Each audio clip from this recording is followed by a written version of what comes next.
The invitation. The crystalline spires of New Geneva gleamed in the setting sun as Ambassador Sarah Chen studied the holographic message for the 100th time.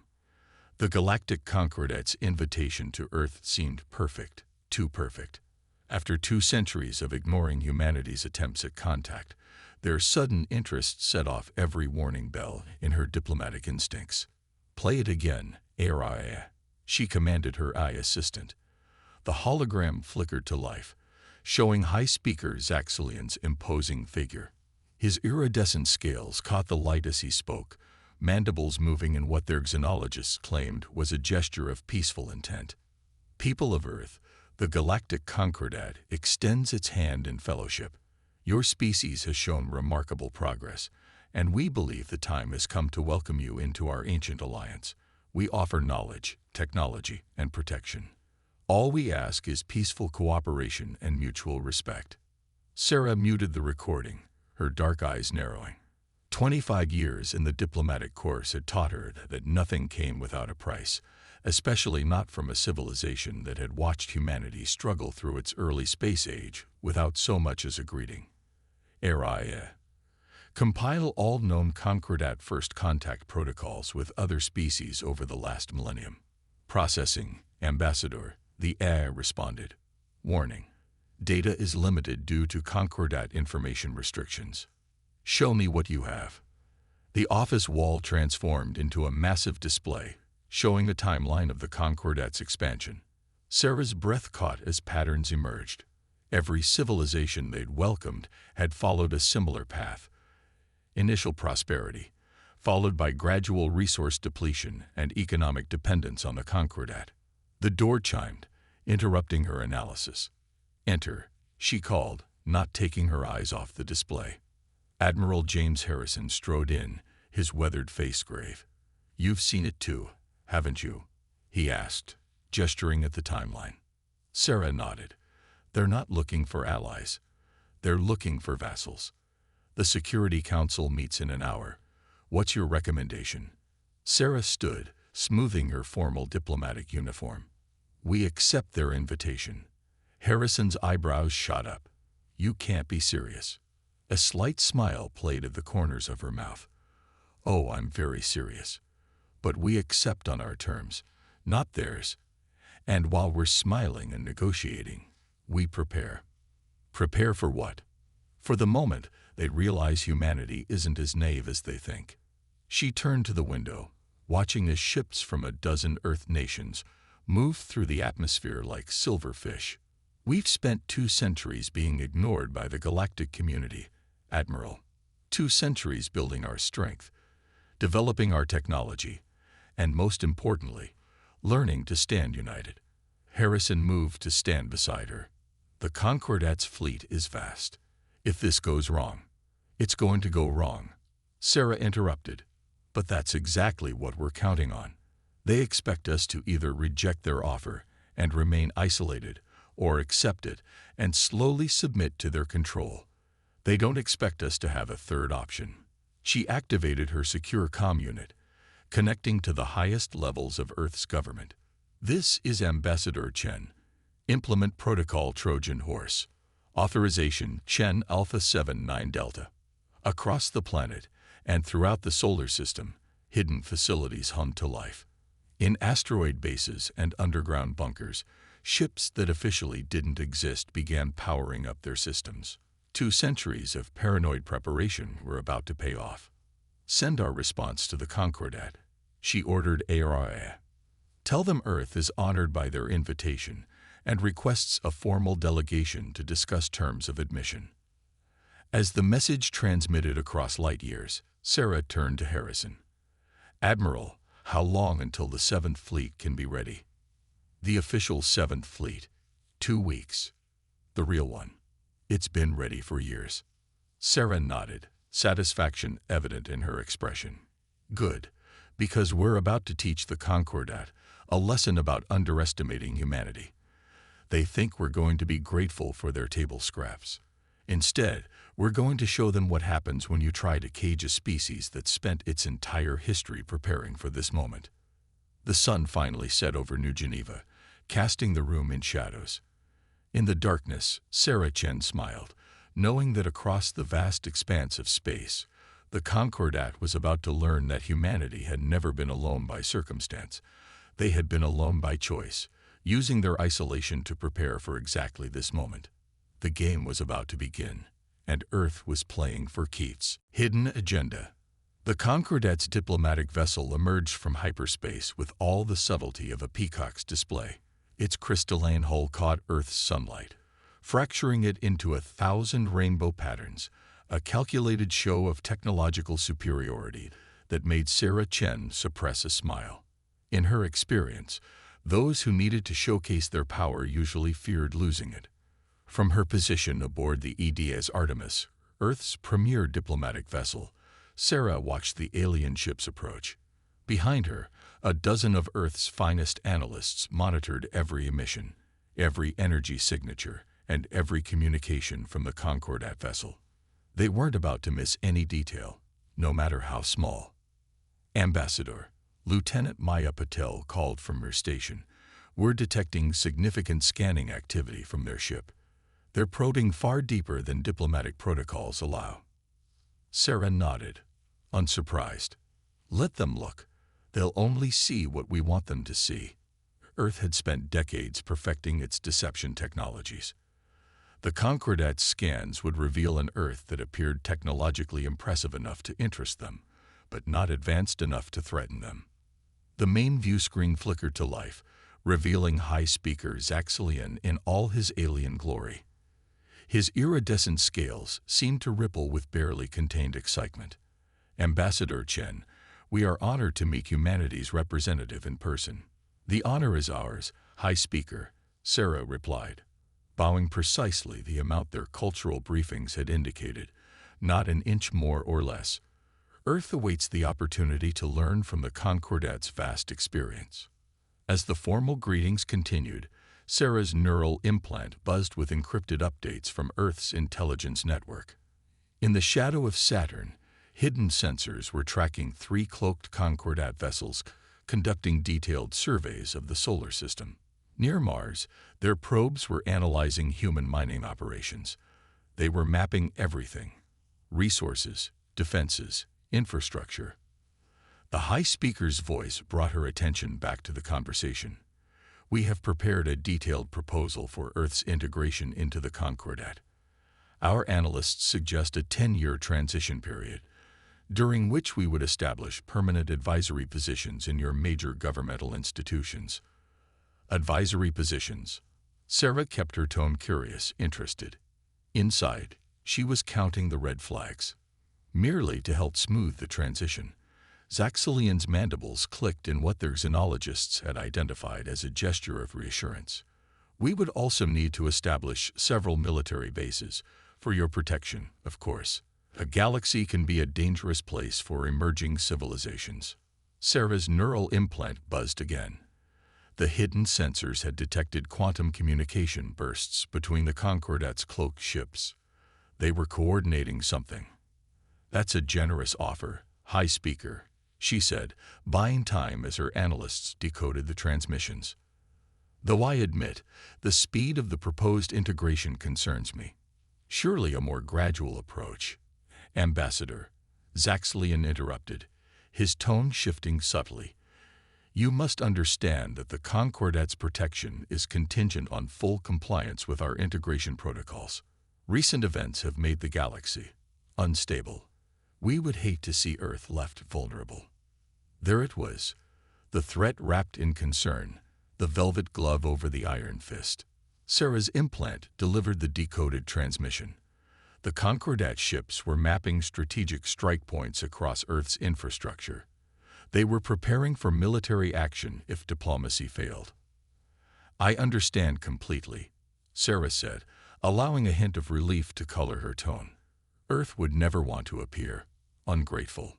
The High Speaker relaxed visibly, clearly believing he had successfully cowed the primitive humans. Excellent. We can begin implementing the first phase immediately. Our advisory teams are already prepared. A priority alert flashed across Sarah's neural feed. The cloaked Concordat ships had begun moving into attack positions, hidden from conventional detection methods. They were hedging their bets. If Earth refused their terms, they would launch an overwhelming first strike. But Sarah had expected this. It was, after all, exactly what the Concordat had done to the last 3 civilizations they'd invited to join them. The difference was, those civilizations hadn't spent 2 centuries preparing for this moment. "High Speaker," she said, her voice taking on a warmth that didn't reach her eyes. "Before we proceed, I wonder if you might clarify something for me." She gestured, and her ship's AI displayed a holographic map of the solar system, including the positions of the Concordat's hidden ships. Zaxxalian's scales lost their luster. "I don't understand. There must be some mistake." "No mistake, High Speaker. We've been tracking your ships since they entered our system." Sarah's warm diplomatic mask fell away, replaced by steel. "Now shall we discuss the real terms of our relationship with the Concordat, the ones that don't involve treating Earth as another conquest?" The High Speaker's mandibles clacked in agitation. "You dare." "We dare quite a lot, actually," Sarah interrupted. "And you're about to find out exactly how much. Because while you've been busy planning your invasion, we've been implementing plans of our own." Throughout the solar system, hidden sensors tracked the Concordat ships as they began powering up their weapons. But Sarah Chen didn't flinch. Everything was proceeding exactly as humanity had planned. The real question was, how would the Concordat react when they realized they weren't the hunters, but the hunted? Operation Shadow. Deep within the asteroid belt, in a hollow space that officially didn't exist, Admiral Harrison stood in the command center of humanity's true fleet. The massive cavern-housed ships that no alien race had ever seen. Vessels that combined 2 centuries of human innovation with reverse-engineered technology from crashed alien scouts that had ventured too close to Earth over the years. "Status report," he commanded, watching as hundreds of stealth vessels powered up their systems in perfect silence. "Shadow Fleet at 98% readiness, sir," his XO, Commander Diana Rodriguez, reported. "All ships maintaining quantum stealth fields. The Concordat sensors are still blind to our presence." Harrison nodded, his attention fixed on the tactical display showing the Concordat's ships surrounding Earth. They thought they held all the cards. 3 advanced warships against what they believed was a primitive civilization. The arrogance was exactly what humanity had been counting on. His secure quantum comm crackled. "Admiral," Sarah Chen's voice came through. "The High Speaker is about to make his decision. Are we ready?" "Shadow Fleet is in position," Harrison confirmed. "Though I still think we should have shown more of our hand earlier, kept them from getting this close." "No," Sarah's voice was firm. "We need them to commit fully to their attack plan. Half measures won't work. We need to break their power so completely that no other alien race will think of Earth as easy prey again." On the main display, the Concordat's flagship was launching what they thought were undetectable probes toward Earth's major cities. The aliens' arrogance was almost painful to watch. Every probe was being tracked, its data feeds intercepted and modified to show exactly what humanity wanted them to see. "Signal from Ambassador Chen," Commander Rodriguez announced. "The High Speaker has rejected our terms for equal partnership. They're moving to their backup plan." Harrison allowed himself a grim smile. "Right on schedule. Begin Operation Shadow. Phase 1. Throughout the asteroid belt, humanity's hidden fleet began to move. Quantum stealth fields, developed through decades of research, kept them invisible not just to sensors, but to the very fabric of space-time. The Concordat ships, believing themselves hidden, had no idea they were being surrounded. "Sir," Rodriguez reported, "the Concordat vessels are powering up their main weapons. They're targeting Earth's major defense installations. Let them think they have the initiative," Harrison ordered. "Maintain stealth protocols. Wait for the ambassador's signal." On the diplomatic channel, they could hear the High Speaker's voice, dripping with condescension. "Ambassador Chen, your defiance is futile. Accept our terms now, or face the consequences of your primitive arrogance. Sarah's response was calm, almost amused. High Speaker, I don't think you understand. We're not refusing your terms out of arrogance. We're refusing them because we have better options. You have no options. The alien leader snarled. Our ships are in position to. To what? Sarah interrupted. To launch an attack from coordinates we've known about for hours. To use weapons we've been studying since you entered our system. Please, High Speaker, did you really think we spent 2 centuries in isolation just developing social media and reality shows? Harrison watched as the tactical display showed the Concordat ships beginning their attack run. Their weapon systems were charging, shields raising, all according to the combat doctrines that Earth's intelligence services had spent decades studying. All ships, Harrison commanded, prepare for Phase 2. Weapons hot, but do not disengage stealth systems until my mark. The Concordat flagship launched its first strike, a massive energy burst aimed at Earth's supposedly crucial defense center in Nevada. The beam passed through what appeared to be a shield failure, striking the facility directly. On their sensors, it would appear as a devastating blow. In reality, the beam had passed through a sophisticated hologram, striking an empty desert. The real defense centers were scattered throughout the planet in locations no alien scan had ever detected. Sir, Rodriguez called out, the Concordat ships are launching their secondary attack wave. They're targeting what they think are our planetary shield generators. Harrison nodded. Let them waste their ammunition. Ambassador Chen, are you ready to show them what humanity's really capable of? The turning point. High Speaker Zaxxalian watched with satisfaction as his ship's weapons struck Earth's defensive installations. The primitive humans had dared to reject the Concordat's generous offer, and now they would learn the price of defiance. His flagship's sensors showed devastating damage to key military facilities across the planet's surface. Your defense systems have failed, Ambassador Chen, he announced, mandibles clicking in triumph. Surrender now, and we may still show mercy. On the view screen, the human diplomat's expression remained unnervingly calm. High Speaker, I have a question for you. In all your scans of our system, did you ever wonder why we kept Saturn's rings off-limits to mining operations? Zaxxalian's scales rippled in confusion at the apparent non sequitur. Your primitive mining restrictions are hardly relevant now. Actually, Sarah interrupted, they're very relevant. Admiral Harrison, if you would. The space around Saturn's rings shimmered. What had appeared to be ordinary ice and rock began to move. Thousands of objects were emerging, dropping sophisticated cloaking fields that had fooled the Concordat sensors for hours. Zaxxalian's blood ran cold. Where there had been nothing, now there was a fleet. Not the handful of primitive warships his intelligence had reported, but hundreds of advanced vessels unlike anything in the Concordat's database. Impossible, he whispered. Your species has only achieved spaceflight in the last 2 centuries. 2 centuries you spent ignoring us, Sarah corrected. 2 centuries we spent preparing. Did you really think we wouldn't notice your pattern of peaceful integration across the galaxy? Every species you've absorbed, every civilization you've subjugated, we studied them all. We learned from their mistakes. On his tactical display, more ships were appearing. The asteroid belt was coming alive with hidden vessels. Earth's moon shimmered as concealed hangar bays opened in its surface. What had seemed like a defenseless planet was transforming into a fortress world. Admiral Harrison. Sarah's voice carried an edge of steel. You may proceed with Phase 3. The human fleet moved with devastating precision. Quantum torpedoes, weapons the Concordat had fought, were centuries beyond human capability. Streaked through space.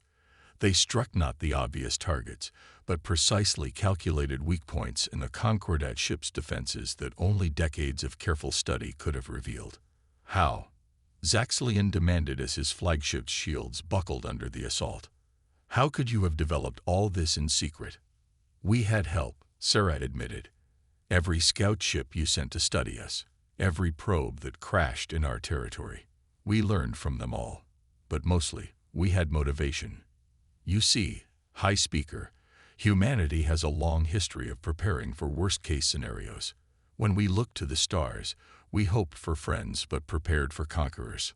The Concordat's support ships were already crippled, their weapons disabled by targeted strikes they never saw coming. Human vessels moved with impossible stealth, appearing and disappearing at will, striking from angles that seemed to defy physics. "Sir," one of Zaxxilion's officers called out in panic. "Their weapons, they're not just advanced, they're specifically designed to counter our defensive systems." "Of course they are." Sarah's voice was almost gentle now. "We've had decades to study your technology, your tactics, your weaknesses. Every time you sent a ship to observe us, you thought you were gathering intelligence. In reality, you were helping us prepare for this moment." Zaxxilion watched in horror as his flagship's defenses failed one by one.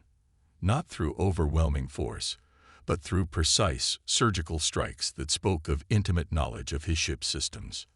"You have two choices, High Speaker," Sarah continued. "You can order your remaining ships to stand down and open negotiations for a true equal partnership between Earth and the Concordat, or..."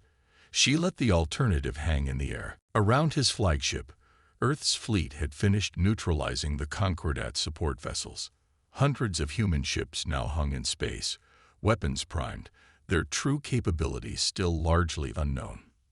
"Your species," Zaxxilion managed, his voice hoarse. "You're not what we thought you were." "No," Sarah agreed. "We're not." Now about those negotiations.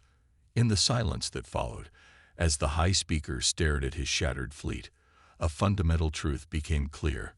Humanity had never been the primitive species the Concordat assumed.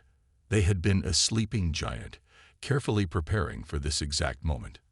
And now they were awake. New dawn.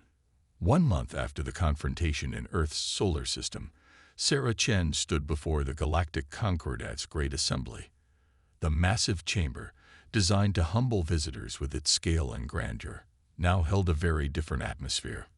Representatives from 100 alien species watched her with new eyes, not with the previous condescension reserved for emerging civilizations, but with the wary respect given to a power that had fundamentally changed the galaxy's political landscape. High Speaker Zaxxilion, his scales now a subdued shade of gray, addressed the assembly. "The treaty before us today represents a historic change in the Concordat structure. For the first time in our history, we welcome a new member not as a protectorate, but as a full and equal partner." Sarah kept her expression neutral, but she could feel the ripples of shock and disbelief moving through the chamber. Behind her, Admiral Harrison stood in his formal uniform, a quiet reminder of the force that had necessitated this change. "Some of you," Zaxxilion continued, his voice carrying a note of hard-learned humility, "have questioned this decision. You suggest that one demonstration of military prowess should not alter 10,000 years of tradition." He paused, his 4 eyes scanning the assembly. "To you, I say this: Earth has demonstrated not just military strength, but a level of strategic thinking and technological advancement that we fail to recognize. Their achievement is not in defeating our ships, but in hiding their true capabilities for centuries while preparing for every contingency." Sarah stepped forward to address the assembly. "The Earth Alliance does not come before you seeking dominion or revenge. We come seeking what we have always wanted: true partnership and mutual respect." She activated a holographic display, showing the new trade routes and defensive partnerships Earth had already established with some of the Concordat's smaller members. "In the past month, we have demonstrated our commitment to fair trade and mutual defense. Several member worlds have already benefited from our quantum shielding technology. Technology we developed not to conquer, but to protect." The assembly stirred. Many representatives had been shocked to discover that Earth's technological advances weren't limited to weapons. Humanity had developed everything from revolutionary medical treatments to faster-than-light communication systems, all hidden behind a carefully maintained facade of limited capability. "But there is something else you should know," Sarah continued, her voice carrying to every corner of the chamber. Something that may help you understand why we chose to reveal ourselves as we did. With a gesture, she changed the holographic display. It showed a massive fleet of ships, but not Earth's fleet. These were Concordat vessels, positioned near the borders of multiple independent star systems. We found these battle plans in the Concordat's military database. Plans for the systematic conquest of every independent civilization in the sector. The High Speaker has already acknowledged their existence and agreed to their immediate termination. The chamber erupted in chaos. Many of the smaller member species had suspected such plans existed, but had never had proof. Now they were seeing evidence of how close they had come to losing their independence. Earth could have exposed this earlier. Sarah's voice cut through the tumult. We could have turned member species against the Concordat leadership. Instead, we chose to demonstrate our strength in a way that forced change without causing the Concordat's collapse. She turned to face Zaxxillion.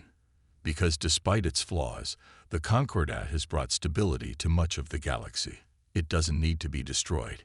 It needs to be reformed. The High Speaker inclined his head in acknowledgement.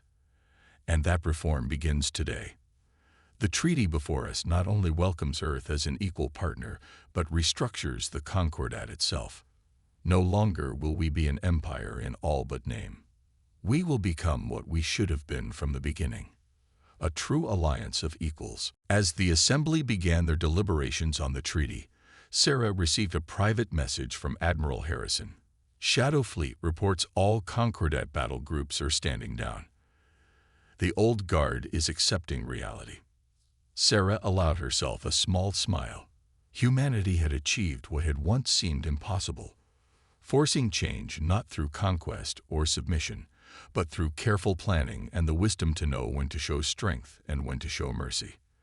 The galaxy was entering a new age, and humanity, after centuries of watching and waiting in the shadows, was ready to step into the light, not as conquerors or subjects, but as equals who had earned their place among the stars. As the Assembly moved to ratify the treaty, Sarah thought about all the generations of humans who had worked in secret, preparing for this moment. They had built humanity's strength not out of fear or aggression, but out of a deep understanding that true peace could only come from a position of strength and mutual respect. The Age of Shadows was over. The dawn of a new era had begun.